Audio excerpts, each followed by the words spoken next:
गिटी का thermal plant बन गया होता तो सस्ती बिजली हो जाती। पनकी का पावर प्लांट बन गया होता 1 सुपरक्रिटिकल थर्मल प्लांट तो बिजली सस्ती होती। निवेली लिग्नाइट का पावर प्लांट बन गया होता वो भी 3 सुपरक्रिटिकल थर्मल प्लांट है। कभी आपने सुना होगी? तो इसलिए मैं कह रहा हूँ समाजवादियों की जो लड़ाई है वो किसान, गरीब और पिछड़े, दलित, वंचित शोषण को कैसे सम्मान दिलाए। दुख है इस बात का कि नौजवान अपनी सीवी लेकर के घूम रहा है, अपना बर्डर लेकर के दिखा के घूम रहा है। जो लोग बड़े पैमाने पे नौकरी देने वाले थे, जिन्होंने निवेश के लिए उत्तर प्रदेश में कई बड़े बड़े आयोजन किए, क्या वो इवेंट आप लोग भूल जाएंगे? वो जब गोमती का किनारा सजाया गया था, नेवी के लोग, एयरफोर्स के लोग बुलाए गए थे, आर्मी के लोगों ने बड़ी बड़ी एग्जीबिशन की थी और क्या कहा था कि डिफेंस एक्सपो के बाद ये इन्वेस्टमेंट आएगा, यूपी में ये काम होंगे और ये चीजें बनने लगेंगी। क्या हुआ मेक इन इंडिया का, या वो क्या हुआ मेक इन यूपी का? और सदन के अंदर सरकार ने ये कहा कि 40 लाख करोड़ का निवेश का एमओयू हुआ है और जमीन पे आ रहा है। आप बताइए 40 लाख करोड़ का निवेश कहां पहुंच गया है? जिस निवेश की वजह से नौकरी और रोजगार मिले वो आंकड़े कहां हैं? और अब तो दूसरे प्रदेश भी उत्तर प्रदेश से बढ़ चढ़ करके निवेश के लिए कार्यक्रम कर रहे हैं। बिहार ने अभी किया है, वही उद्योगपति जो यूपी आए थे वो बिहार गए। अभी हाल ही में तमिलनाडु में हुआ, जिसमें देश के प्रधानमंत्री ने उनके ड्रेविडियन वे ऑफ गवर्नेंस की बधाई दी। वहां के मंत्री गए, शामिल हुए कार्यक्रम में, वहां निवेश का बड़ा आयोजन हुआ है। उन्होंने दावा किया है कि निवेश बड़े पैमाने पे आ रहा है।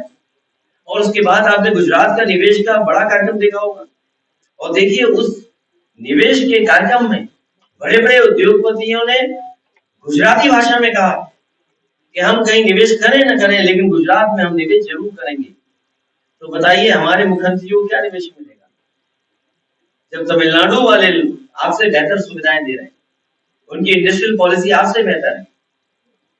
आपके और स्टेट में, गुजरात में बेटर इंडस्ट्रियल माहौल है, तभी तो वहां निवेश जा रहा है। तो फिर उत्तर प्रदेश में निवेश कब आएगा?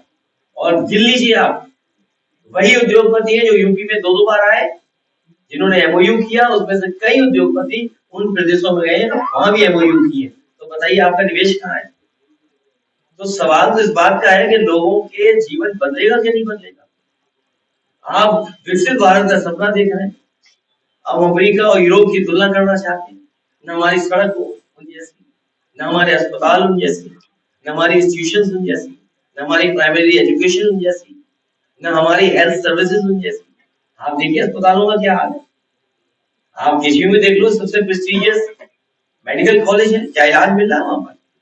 क्या ऑपरेशन टाइम हो रहा है? क्या डॉक्टर्स को सुविधाएं है? आपका लोही इंस्टीट्यूट है, क्या कहाँ पहुंचा दिया?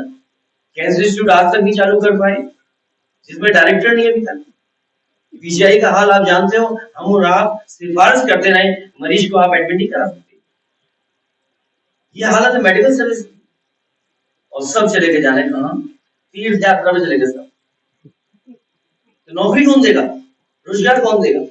और फिर आपको निवेश में पूछना चाहिए कि जब state better industrial policy, better incentives और उन स्टेटों से उनका भावनात्मक लगाव है, तो आपकी स्टेट में क्यों आएगा कोई निवेश करने? क्या आपने उनके भाषण नहीं सुने? जो देश के टॉप 2 बिजनेसमैन, उन्होंने गुजरात में निवेश करने के लिए कहा है, यूपी में निवेश करने के लिए नहीं कहा है। यूपी में वही निवेश हो रहा है जो कभी समाजवादियों की सरकार में शुरू हुआ था, उसी निवेश को आगे बढ़ाया जा रहा है। और अगर इंडस्ट्रियल पॉलिसी इनकी बेहतर थी तो बताओ कितने इंडस्ट्रियल हाउसेस को इंसेंटिव दिया है। आप में तो बहुत जागरूक और पढ़े लिखे लोग पत्रकार हैं, बताओ कितना इंसेंटिव दे दिया उन्हें? अगर इंसेंटिव दिया हो तो बता दो। हालांकि मैं किसी अखबार का कोट नहीं करता हूँ, लेकिन भूखे भजन न होए गोपाला, ये आर्टिकल निकला है किसी अखबार। सोचिए एक बूढ़ी माँ कह रही है जिसका सब कुछ छीन लिया। ये लोग भी वही हैं जो और दूसरे लोग दिखाने के लिए कर रहे हैं, उनकी भी आस्था उसी भगवान में, लेकिन सोचो जमीनें छीन ली गई उनकी, उनके पूर्वज 50-50 साल से रह रहे थे। जो जानवर रखते थे उनकी जमीनें छीन ली, जो गाय रखते थे उन किसानों की जमीनें छीन ली। वो सब चीजें आप जानते हो। तो पुण्य काम के लिए कम से कम दुखी लोगों को आंसू मत बहाने दो। अगर दुखी आंसू बहेगा तो उस घर में उस जगह भगवान नहीं है। हो जाएगी, उसका कार्यक्रम भी आएगा आपके पास। फिलहाल पीढ़ी यात्रा है और टिकट विकेट सब बढ़ जाए, उसके बाद आपकी हमारी पीढ़ी बच जाए। हमें तो पता ही नहीं तुम क्या पूछ रहे हो। एनसीआरबी का आंकड़ा अगर आप देखेंगे उसमें पूरे देश में 2014 के बाद 1 लाख किसानों ने आत्महत्या की। हाँ, कुछ आंकड़े सरकार छिपा रही है, वो आप भी जानते हैं। जब आंकड़े छिपाए जाएंगे, सच्चाई छिपाई जाएगी, तो लोकतंत्र कैसे मजबूत होगा। और मीटिंग चलती रहेंगी, बहुत जल्दी इसका फैसला होगा।